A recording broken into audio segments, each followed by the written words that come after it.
سلام دوستان، امیدوارم حالتون خوب باشه. حسین هستم از شای تریدر. هر روز با هم بیت کوین ترید میکنیم. امروز فقط یه تفاوتی داره تحلیلمون با تحلیل قبل. امروز هم تحلیل بلند مدت بیت کوین رو داریم، هم تحلیل کوتاه مدت بیت کوین رو داریم و با هم بررسی میکنیم تو کوتاه مدت چه اتفاقی واسه بیت کوین میفته، تو میان مدت و تو بلند مدت چه اتفاقاتی میتونه واسه بیت کوین بیفته و نواحی مهم رو مشخص میکنیم و بر اساس اونها تریدمون رو انجام میدیم. تمامی ترید هایی که ما با توجه به نواحی که رسم میکنیم داریم رو بر اساس قواعدی که توی ویدیو نواحی رنگی توی یوتیوب و اینستاگرام گذاشتیم انجام میدیم. پس اگر میخواید از تحلیل های ما استفاده کنید، حتما قبل از اینکه این تحلیل ها رو ملاک قرار بدید و با اونها ترید انجام بدید، اتفاقی که رقم میزنید اینه که اول برید اون ویدیو نواحی رنگی رو نگاه بکنید. وقتی کامل متوجه شدید، اون وقت بیاید تحلیل ها رو هم نگاه بکنید. خیلی خوشحالم که ویدیو ما رو دارید نگاه میکنید. با من همراه باشید، در ادامه بریم ببینیم چه خبره. ساده و آسون یاد میده به ما سود فراوون.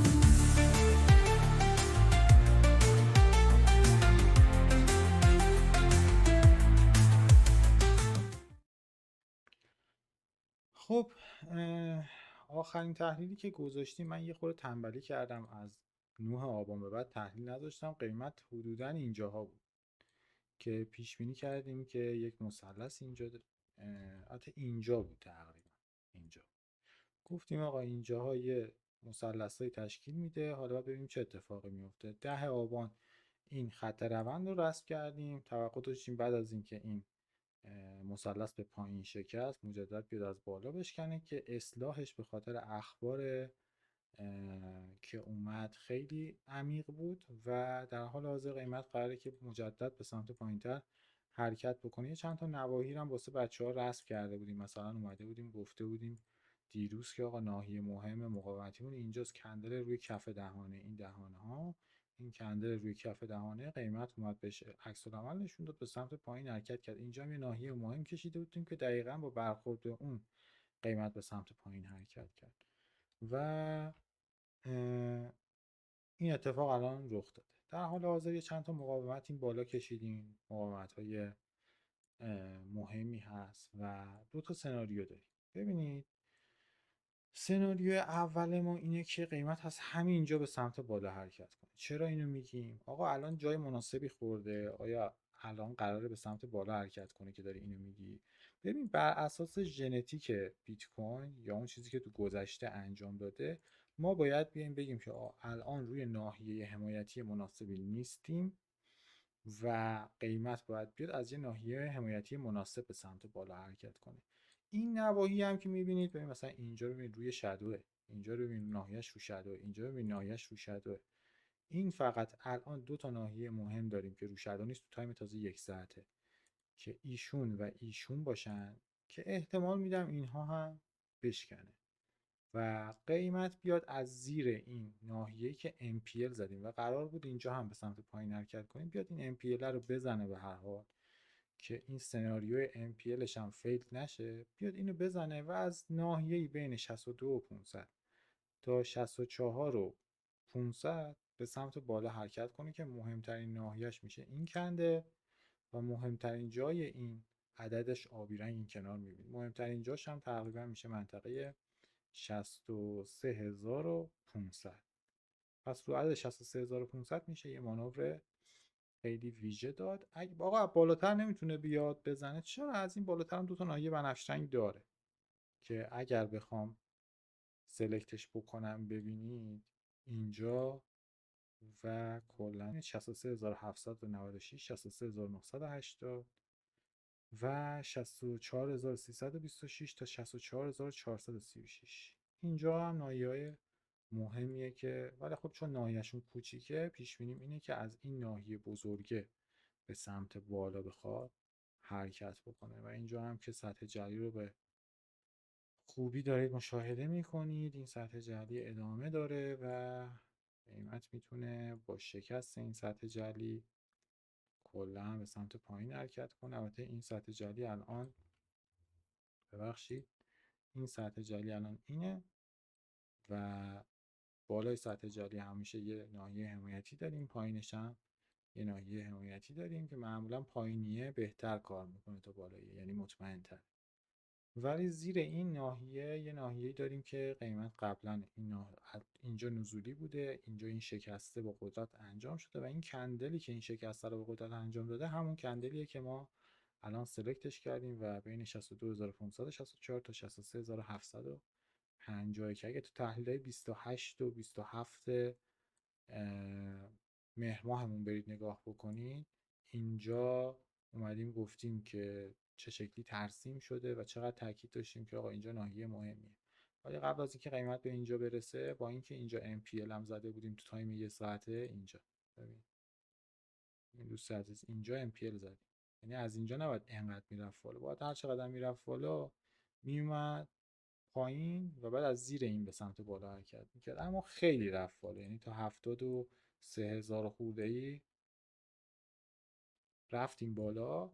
ولی الان داریم برمیگردیم پایین و احتمال زیاد این MPL که اینجا زده رو میخواد بیاد پر بکنه و از اینجا به سمت بالا حرکت بکنه. این نواحی هم نواحی مهمی هستن، نواحی اسکلپی که اینجا داریم، اما چون نواحی کوچیکی هستن و تو تایم بالاتر هم مصرف شدن دیگه بهشون زیاد اعتمادی نیست. میشه اسکلپی تو این نواحی بنفشه‌ای که الان سلکتشون میکنم تایم 1 دقیقه و 5 دقیقه پوزیشن هایی رو ست کرد و گرفت، ولی به اندازه همون تارگت یک توی 1 دقیقه و 5 دقیقه بهتون تارگت میده. بیشتر از اون اگه بخواید ازش توقع داشته باشین به نظر من که اشتباه کردید، با توجه به اینکه الان هم میبینید که فشار فروش بسیار قویه. ببینید ما با 1 2 3 4 5 6 7 8 تا کندل رسیدیم به اینجا تو تایم 1 ساعته، با یک کندل اومدیم کل این 8 تا کندل رو اینگالف کردیم.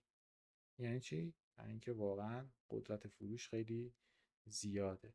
الان هم ببینید دوباره با 1 2 3 4 5 6 7 8 تا کندل حتی نتونستیم به نیمی از مسیری که قبلا رفتیم برسیم. پس بنابراین قدرت خریدارا کمه و احتمالاً فروش ادامه پیدا کنه تا به نواحی پایین‌تر برسیم. این ناحیه‌ای که الان اینجا داریم 47737 تا 48188 ناحیه روی این خط روند و خوراک مارکت میکره، یعنی میگه آقا شکست اینجا اتفاق افتاده، خیلی هم همینجا لانگو میزنن، من اینجا بیام یه لانگ بدم، میشه سیگنال بار کیبا رو بدم بعد بریزم، بعد دوباره روی این دوباره بزنم لانگ بدم، دوباره سیگنال بار کیبا رو بدم دوباره بریزم، دوباره همینجوری بدم، انقدر اینجوری مسخرهشو در بیارم هی اذیتشون کنم کسی که اینجا دارن لانگ میگیرن و آخر سر بیام استاپ بزنم. دیگه کسی که اینجا لانگ میگیره استاپشو میذاره این زیر دیگه، یا میذاره زیر این شادو، میاد استاپ همه رو میزنه و بعد حرکت به سمت بالا رو انجام میده. این یه سناریو هم سودیه از همینجا. چجوری آقا؟ ببین اینجا مگه MPL نزدیم و توقع داشتیم بریم پایین و بریم سراغ نوایی پایین‌تر، اینجا هم الان همون اتفاق افتاده، اینجا هم MPL زد. حالا امکان داره از همینجا دوباره به سمت بالا حرکت کنه و بعداً بیاد این MPL رو بخواد پر بکنه. این مد نظرت باشه. ولی سناریوی اصلی، سناریوی محتمل تر و اینکه احتمالش بیشتر باشه اتفاق بیفته با توجه به ژنتیک چند سال اخیر بیت کوین، اینه که الان به سمت پایین حرکت کنه و بیاد از روی نواحی پایینتر به سمت بالا بره و از اینجا ادامه نده. ولی بر اساس ژنتیک پارت قبلی بیت کوین اگر بخوایم مد نظر قرار بدیم، از همینجا دقیقاً همین الگو اینجا تکرار شد. می‌بینی دقیقاً همین الگو. حالا اگر که همچین اتفاقی بیفته میتونیم مد نظر داشته باشیم، یعنی اگر که زیر این عدد رو نبینه، زیر اینجا زیر این شادو رو نبینه، میتونیم مد نظر داشته باشیم قیمت به سمت بالا حرکت کنه بر اساس این ژنتیکی که اینجا تشکیل داده بود، یعنی همین رو بیاد اینجا تکرار کنه بره بالا. اگر نه اینو بیاد بزنه دیگه حمایت بعدی میشه اینجا، حمایت بعدیش میشه اینجا و اینا هم که حمایت های اسکالپی تو تایم 5 دقیقه و 1 دقیقه هستن که زیاد نمیشه روشون مانور آنچنانی داد. کسی که دی تریدر و سوین تریدر هستن بهترین جا برای خریدشون میشه منطقه همین 62500 تا 64500 که من خودم پیش بینی اینه که زیر 63750 رو بزنه و بعد از اونجا به سمت بالا حرکت بکنه، یعنی اون حرکت مثل اینجا دیدید، این حرکت اینجوری مثل سیخ کباب زده رفته بالا، این حرکت سیخ کبابی رو از اینجا انجام بده بره. اوکی. مقاومت های پیش رو در حال حاضر. ببینید ما الان ATH مون روی عدد 73915. مقاومت بعد از این منطقه 75 و 200 تا 76 و 700. یعنی که این کنار می‌بینید که مهمترین اینجاش 75 و 700 میشه. مقاومت بعدی یه چیزی توی هول و هوش 80,000 تاست که حالا من سعی میکنم اینم یه هول و هوشش رو رسم بکنم که چون قبلا رسم نکرده بودم. از 79 و 700 میگیریم تا 80,000 مثلا 700، یه همچین جایی.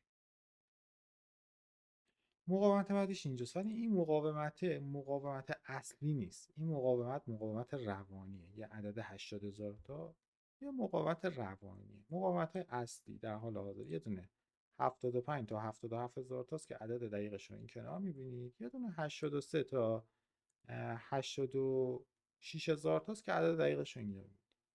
اوکی. پس اگر این ناحیه شکسته بشه، یعنی ما 77,000 تاچ بکنیم، یه اصلاح به سمت پایین و بعد حرکت به سمت بالا خواهد بود مجدد تا به 82,000 تا برسیم. سناریومون چی بود؟ سناریوی تایم بلند مدت. من قبل از اینکه سناریوی تایم بلند مدت رو بگم، البته تایم بلند مدت هم برم روی چارتی که خود خلوت‌تر باشه بتونم خدمتتون عرض بکنم. پیشنهاد میکنم تحلیل بلند مدت ما توی 1 مهر رو ببینید. یعنی برید توی ویدیوهای گذشتمون و تحلیل 1 مهر ما رو مشاهده بکنید که ما اومدیم گفتیم آقا اینجاها بودیم، گفتیم آقا میریم ATH بزنیم، گفتیم میریم ATH میزنیم، اینجا مثلث تشکیل شده، ATH رو میزنیم، حالا یا از 75 یا از 80 یا از 83. بعد از اینکه ATH زدیم با یه خبر بسیار بد تو کمتر از 1 ماه به زیر 34,000 تا میرسیم. اوکی؟ تو کمتر از 1 ماه. پس از اینجایی که ATH زده بشه هر لحظه امکان داره با اون خبر بده به سمت پایین بری. حالا دوست داری نگه دار پوزیشن تو، دوست نداری خالی کن، دوست نداری از اینجا که رسید کلا نقد کن. چون ببین دوست عزیز، از فرض کن مثلا تو تا اینجا نگه داشتی تو 75,000 تا، از 75 تا 85 10%، ولی از 85 تا 30,000 دلار 60% اصلاح. تو کدومشو میگیری؟ دوست داری، یعنی از کجا دوست داری میگی خب این پوزیشن پایینیه رو میگیری دیگه، مجبوری مگه این 10% رو بگیری؟ واسه چی 10% رو بگیری؟ وای میسی برسه موقع اصلاح میخری میری پایین. اوکی. روی سقف ها خرید نکنید چون مطمئن باشید ATH و بیت کوین بزنه رسانه ها، حالا این اصطلاح اشتباهی دارم میگم، اصطلاح زشتی هم هست، میگن رسانه ها خودشون پاره میکنن. آی بیت کوین ATH 100، آی میخواد بره 100,000 تا، آی میخواد بره به 200,000 تا برسه، 400,000 تا برسه، همچین خبرایی میاد بعدش. اوکی. اما اتفاقی که قراره بیفته اینه که ما بعد از اینکه ATH زدیم به سمت پایین حرکت کنیم، یه اصلاح بسیار سنگین، این بار توی مدت زمان کمتر. قبلا ببین اینجا ATH زده بودیم، ببین اینجا ATH زدیم، الان اینو بکشم، ما اینجا ATH زدیم. اوکی. چه اتفاقی رخ داد؟ بعد از اینکه ATH زد چند هفته طول کشیده که به سقفش برسه؟ یه چیزی هولوش 20 روز. 20 روز بعد به سقف رسیده و بعد ریزش اصلی اتفاق افتاد. خب ما هم احتمالا اینجا همین اتفاق واسمون رخ بده، یعنی بیاد اینجا یه دونه بزنه، ATH رو بزنه، 20 روز بعد مثلا 20 روز بعد بیاد مثلا برسه اینجا. اوکی. بعد از اینجا به سمت پایین حرکت کنه. حالا از اون موقعی که ATH میزنه، اگر ما دو تا سناریو داشتیم که خدمت بچه‌ها گفته بودم، اینا رو دوباره تکرار میکنم. ما اگر اینجا اینو اینگالف کنیم، از اینجا بخوایم به سمت 83,000 تا حرکت کنیم، این حرکتمون لاک وشواره، یعنی به صورت تصفیه انجام میشه. این حرکت لاک وشوار خیلی از آلت کوین ها هم رشدهای 50 60 100 بعضی شاید 200 300% از این شیت کوین ها که مارکت کپ پایین‌تری دارن شاید 200 300% رشد کنه. و این رشد دوباره تو رسانه ها خیلی بولد میشه که همه میگن آلت سیزن شروع شد، بیا حالا دیدید دیگه انواع شیت کوین ها بازارش میاد تو بورس، دیگه همه پشکل کوین هم معرفی میکنن شما برید بخرید.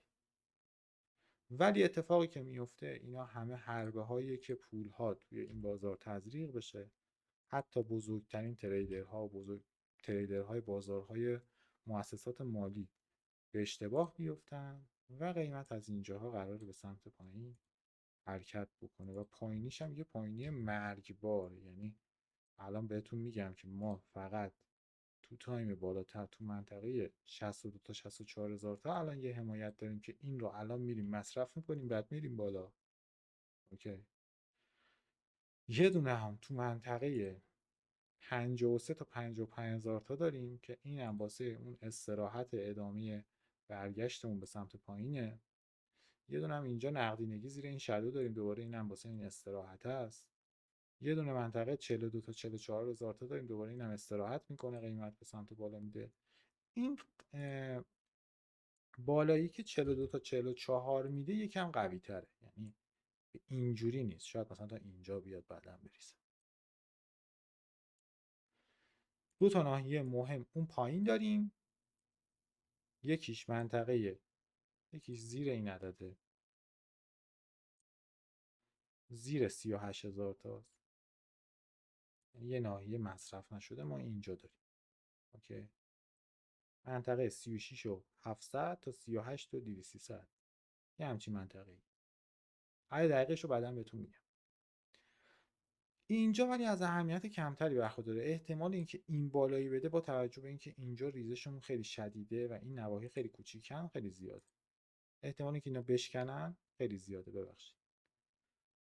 ناحیه اصلی اینجاست. ببین چه کندل گنده اینجا داریم. کندل روی سقف دهانه هم هست و بارها و بارها تو تحلیل‌های ما دیدیم که این کندل کار میکنه. این کندله که میتونه جهت روند رو عوض بکنه. و نکته اصلیش هم اینه که زیر سطح جعلی قرار داره این کندله. پس هدف اصلی مارکت میکر به نظر من تو تایم بالا اینه که بعد از اینکه ATH زدیم بیاد این مثلث از پایین هانت بکنه تو منطقه بین 29800 تا 33390 از اینجا به سمت بالا حرکت کنه. منطقه 30,000 تا 31,000 مهم. از الان بذار تو ذهنت 30,000 تا 31,000 تا خیلی مهمه. ولی تو نباید بیای بیخ، اگه تو هولدری نباید بیای بیخ قیمت رو بگیری. اینجا اومد بخر، چشم بسته بخر. نزدیک 30,000 تا شدیم، چشم بسته خریدتو انجام بده. از من به تو نصیحت، چون که اینجا فرصت نمیده تو فکر کنی ها. یعنی فکر نکنی اینجا وای میسه اینجوری میکنه، نه. اینجا یه شادو میزنی یهو انقدر که نه. اینجا شادو میزنی یهو انقدر میره بالا. تو جام. اوکی.